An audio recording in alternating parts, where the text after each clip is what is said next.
అప్పు, అనారోగ్యం, ఉద్యోగం, వ్యాపారం అప్పులతో బాధపడుతున్నారా? మీకోసమే మేనిఫెస్టింగ్ మిరాకిల్స్ ప్రోగ్రామ్.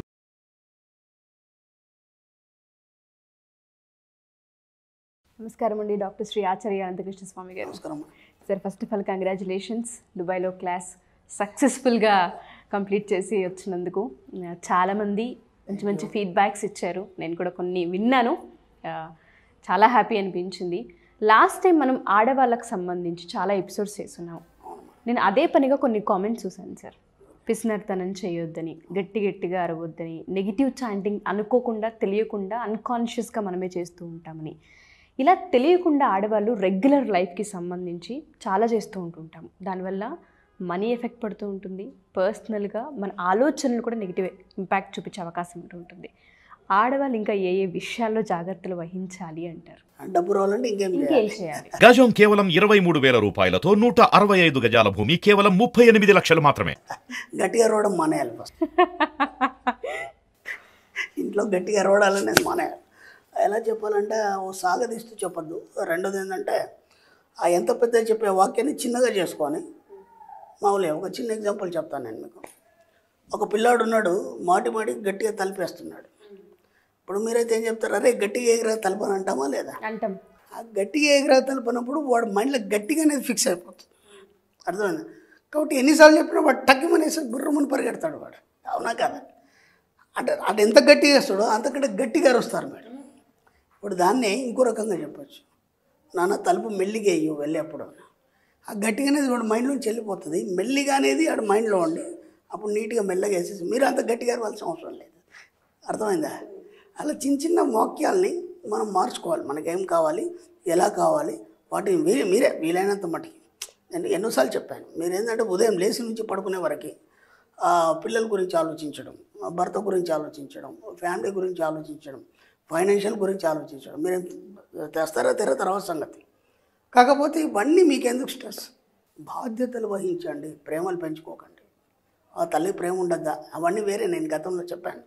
ఎందుకంటే అవన్నీ ఎక్కడి నుంచి ఉద్భవిస్తాయి తర్వాత ఎపిసోడ్ల తర్వాత చెప్పుకుంటాం మనం. నిజమైన స్వచ్ఛమైన ప్రేమ, కల్తీ లేని ప్రేమ, అసూయ, ఈర్ష్య, ద్వేషం ఇవన్నీ మన నుంచి దూరం అయిపోవాలి.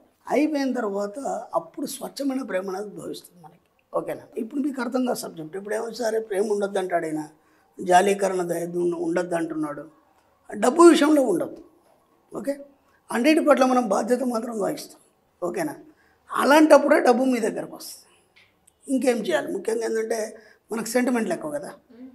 చెల్లి వచ్చేస్తుంది, ఏడ్చేస్తుంది, అక్క నా పరిస్థితి అని. పొద్దాక దాని దరిద్రాలన్నీ వింటాం మనం. అర్థమైందా? నువ్వు బాగానే ఉన్నావు, నువ్వు మంచి కోటేశ్వరరావు, మంచి భర్త దొరికాడు, నీ ఫ్యామిలీ బాగుంది. అక్క అనే సెంటిమెంట్తో వస్తుంది. వచ్చేసి వీళ్ళిద్దరే కదా చిన్నప్పటి నుంచి అనుకోకుండా వాళ్ళ పరిస్థితి బాగాలేదు, ఏదో లాస్ అయింది లేకపోతే ఏమైంది. ఆ పొద్దాక అవి చెప్తా ఉన్న కొద్దీ మీరు వింటూ ఉంటారు. ఓకేనా? విన్నప్పుడు ఏమవుతుందంటే మీ సబ్కాన్షియస్ మైండ్ అవే తీసుకుంటుంది. ఇప్పుడు మీకు ఏమనిపిస్తుంది? నువ్వు తప్ప ఇంకెవరు లేక అనేది హెల్ప్ చేయాలనిపిస్తుంది. ఓకేనా? అట్లా చాలామంది నా దగ్గరకు వచ్చి కాంప్లైంట్ చేసిన వాళ్ళు ఎక్కడో డబ్బులు ఇప్పించడం కానీ ఏదో చేయడం కానీ ఏదో చేసేసి మళ్ళీ మోసపోవడం. సొంత చెల్లి అడగలేదు, ఆయన భర్తకు చెప్పలేదు, ఎందుకంటే భర్తకు తెలియకుండా ఇప్పించింది. అట్లా కూడా చేస్తారు సార్. ఇవి ఈ క్రైసిస్లో ఇరుక్కోవద్దు మా, ఎక్కడ కూడా ఇరుక్కోవద్దు. ఎందుకంటే ఎవరు భాగ్యాన్ని ఎవరు పంచుకోలేరు, ఎవరి భాగ్యాన్ని ఎవరు లాక్కోలేరు, ఎవరి దరిద్రాన్ని ఎవరు పంచుకోలేరు. నీ భాగ్యం నీదే. అవి నువ్వు ఎందుకు పంచుకుంటావు? వాల్మీకి మహర్షికి నారదుడు అన్నాడు కదా, మహాపాపాలు చేస్తున్నావయ్యా నువ్వు అంటే, నా భార్య పిల్లలు లేరా పంచుకోవడానికి అన్నాడు ఆయన. ఒకసారి అడిగిరా అన్నాడు ఆయన. వెళ్ళిన తర్వాత భార్య పిల్లలకి అడిగాడు ఫస్ట్, ఏరా మా బాగా పాపాలు చేశానంట, మరి మీరు ఏమైనా పంచుకుంటారంటే, ఎవడన్నా పుణ్యం పంచుకుంటే పాపం పంచుకుంటాం అన్నాడు. తర్వాత మళ్ళీ భార్యకి అడిగాడు, దాంట్లో ఇష్టమైన భార్యకి అడిగాడు. వాళ్ళు అన్నారు, మీరేమైనా చేస్తే పుణ్యం మాకు వస్తుంది కానీ పాపం రాదు కదా, శాస్త్రం చెప్తుంది కదా, మేము ఎలా పంచుకోవాలి. అప్పుడు ఆయనకు ఒక్కటిసారి తల పాడైపోయి మళ్ళీ ఏమంటే, అయ్యా ఇది పరిస్థితి, మీరు చెప్పిందే కరెక్ట్, ఎవరు కూడా పాపం పంచుకోలేనంట, నేనేం చేయాలన్నాడు. రామ అన్నాడు. ఆయన కనరాలేదు పాపం. ఆ మర్రి చెట్టు కింద ఈ మర్రి చెట్టు మధ్యలో కూర్చోబెట్టేసి ఆ మర్రి ఈ మర్రు అని అన్నాడు. ఆ మర్రి ఈ మర్రి రామ అలా ఆయన జన్మాన్ని ధన్యం చేసుకున్నాడు. కాబట్టి ఎవరి సమస్యలతో నీకేం అవసరం లేదు, ఎవరి సమస్యలు నువ్వు పట్టించుకోవద్దు. మన సబ్జెక్ట్లో ఆడవాళ్ళ విషయంలో చాలా చూసాను. చాలామందికి ఏంటంటే ఒక సెంటిమెంట్, ప్రేమ, ప్రతి పక్క వాళ్ళు ఏదో కొద్దిగా పరిచయం అయినారా, ఆ పనికిరని అని చెప్తారు. చెప్పేగానే ఇక వాళ్ళ సమస్యలన్నీ వీళ్ళకే. వాళ్ళతో ఉంచుకుంటే పర్లేదు, ఇంటికి వచ్చినాక భర్తతో కూడా అవన్నీ చెప్తారు. మీకేం అవసరం? మన సబ్జెక్ట్లో మౌనం వహించాలి, ఎవరితోని మాట్లాడొద్దు, ఎవరి సమస్యలని మనం తెలుసుకోవద్దు. ఓకే, మన సమస్యల్ని వాళ్ళకి చెప్పొద్దు. మన సబ్జెక్ట్లో ఉన్నాయి రెండు. కానీ మనకేంటంటే ఎక్కువ ఏముంటుందంటే జాలి అనేది మన మీద చూపించాలి. ఎయిటి వాళ్ళు జాలి అనేది చూపించాలి. చూపిస్తే మనం ఫీల్ అయిపోతాం. అందుకని చెప్పేసి మన సమస్యలు కానీ లేకపోతే మన ఇంట్లో జరిగిన విషయాలన్నీ పక్కలకు చెప్తాం మనం. అర్థమైందా? వాళ్ళు కొద్దిగా కదిలిస్తే అన్నీ చెప్పేస్తాం మనం. ఏమైనా చెప్పాలనుకుంటే మంచిగా చెప్పండి, మంచిగా చెప్పండి. ఓకేనా? ఇప్పుడు ఏమవుతుందంటే మీ అత్తమ్మ కొంచెం స్ట్రిక్ట్గా చేసింది, మీరు ఆ మీద చాడీలు చెప్పారు. ఇప్పుడు ఏమవుతుంది, మీరు ఏదైతే చెప్తున్నారో చాడీలు అవి అఫర్మేషన్ కింద మారిపోయి ఆమె మంచిది కూడా మీరు ఏదైతే చెప్తున్నారో అలా తయారైపోతుంది. కోడలు మీరు చెప్తున్నారు సేమ్ యాస్టీగా, అమ్మాయి మంచిదే, ఏదో చిన్న తెలుసుకోవడంలో కొద్దిగా పొరపాటు జరిగింది, మీరు కాంప్లైంట్ చేశారు అమ్మాయి మీద, అయిపోయింది. ఆ అమ్మాయి అలాగే తయారవుతుంది. అంటే ఎయిటి వాళ్ళు అలా తయారు కావడానికి కారణం మీ అఫర్మేషనే. అర్థమవుతుందా? ఇప్పుడు మీ అబ్బాయి చదవట్లేదు, పక్కన అమ్మాయి బాగా చదువుతుంది, మార్కులు మంచిగా వచ్చినాయి, ఎమ్మడే వాళ్ళని మనం కొడతాము తిడతాము ఏదో చేస్తాం. కానీ పొరపాటున పక్క పిల్లలతో మీ పిల్లల్ని పోల్చకండి. అర్థమైంది? ఎందుకంటే ఆ అమ్మాయి చేరిన స్థాయికి అబ్బాయి చేరకపోవచ్చు, అబ్బాయి చేరిన స్థాయికి అమ్మాయి చేరకపోవచ్చు. వీళ్ళు పిల్లలు గత జన్మలో వాళ్ళ సబ్కాన్షియస్ మైండ్లో ఏవైతే నింపుకొని వచ్చారో ఈ జన్మలో అదే తయారవుతారు. అర్థమైంది? కాబట్టి ఈ చిన్న చిన్న ఏవైతే ఉన్నాయో ఇప్పటిదాకా నేను చెప్పిన ఇవన్నీ వీటన్నిటిని మ్యాక్సిమం అవాయిడ్ చేయండి. నేను చెప్పినట్టుగా చేయండి. ఫస్ట్ పాయింట్, మీ గురించి ఎవరికి చెప్పకండి. ఎందుకంటే మీ సమస్యలు కూడా తీర్చాడు. మీ భర్తనే తీర్చాలి, మీ మామయ్యనో లేదా అత్తమ్మనో మీరే చర్చించుకోవాలి, మీరే తీర్చుకోవాలి. ఓకేనా? ఎయిటి వాళ్ళ సమస్యలు అడగకండి. ఓకేనా? వాళ్ళు చెప్పినా సరే అక్కడి నుంచి పక్కకి వెళ్ళిపోండి. నాకు కొంచెం పని ఉందని చెప్పేసి అక్కడి నుంచి వెళ్ళిపోండి. ఓకే, నలుగురు ఆడవాళ్ళు కూర్చుంటే ఏదో వాళ్ళ సమస్యలు మాట్లాడుకుంటారు కదా. మన డబ్బు అనే విషయంలో ఏది మనం వినొద్దు నెగటివ్. ఓకేనా? ఒకవేళ పాజిటివ్ మాట్లాడి, నాకెక్కడ కొన్నావో బాగుంది, ఎంత కొన్నావు ఇది బాగుంది, ఇంకా దీంట్లో ఏమేమి ఇవన్నీ ఉన్నాయి కదా. సంపద గురించి మాట్లాడండి, డబ్బు గురించి మాట్లాడండి, ఐశ్వర్యం గురించి మాట్లాడండి. మీ ఆయన ఏదో కొనిస్తాను ఇంకా కొనియలేదు, దాన్ని అఫర్మేషన్ చేయండి. అఫర్మేషన్ చేయాలన్నప్పుడు ఆయనకు డబ్బులు రావాలని అఫర్మేషన్ చేయండి. ఒక చిన్న మాట ఎవరన్నా మీ ఆయన అనగానే ఆయన మీద మనం ఎన్నో కంప్లైంట్ చేస్తాం మనం. ఓకేనా? మీరు తప్ప ఇంకెవరైనా ఉన్నారా మీ మధ్యలో? ఇంకెవరు లేరు కదా. ఇప్పుడు ఆయన మంచిని కోరండి, ఆయన దగ్గర డబ్బులు రావాలని కోరండి, ఆయన గొప్ప గొప్ప వ్యాపారాలు చేయాలని కోరండి. అవన్నీ అఫర్మేషన్గా మారి ఆయన జీవితంలో చాలా మార్పు వస్తుంది. వచ్చి మీకు అన్నీ సమకూరుస్తాడు ఆయన. మనం ఏం చేస్తాం, చేసిందిలే ఇప్పటిదాకా చేసిండు, ఆ ఉన్నాయి కూడా అమ్ముకున్నాడు, ఇట్లాంటి కంప్లైంట్ చేస్తాం మనం. అది ఎందుకు జరిగింది?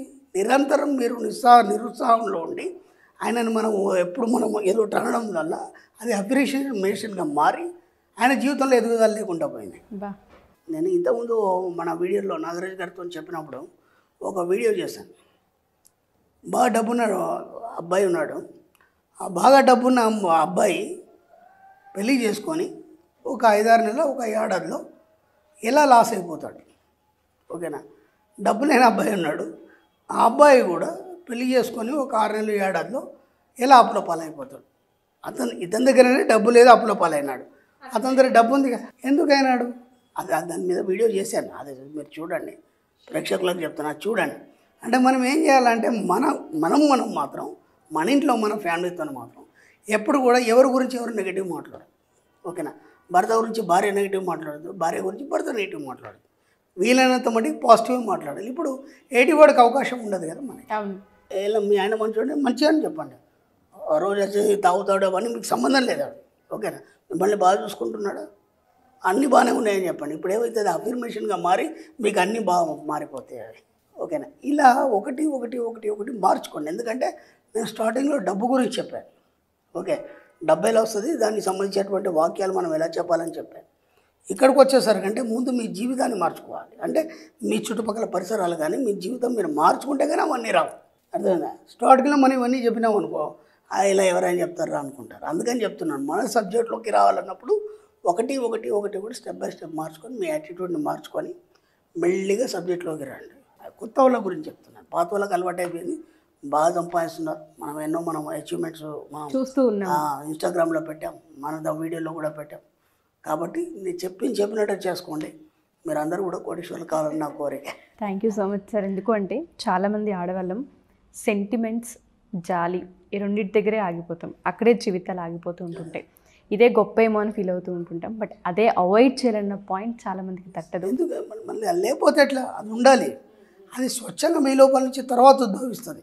సబ్జెక్ట్లో డెప్త్కి వెళ్ళిన తర్వాత, మీరు ఒక స్థాయికి వెళ్ళిన తర్వాత అప్పుడు తెలుస్తుంది, అరే ఇప్పటిదాకా మనం ప్రదర్శించింది అది స్వచ్ఛమైన ప్రేమ కాదు. ఇప్పుడు మీరు మీ పిల్లల్ని కాదు, బయట వాళ్ళ పిల్లల్ని ప్రేమిస్తారు, మొక్కల్ని ప్రేమిస్తారు, అర్థమైంది, జంతువుల్ని ప్రేమిస్తారు.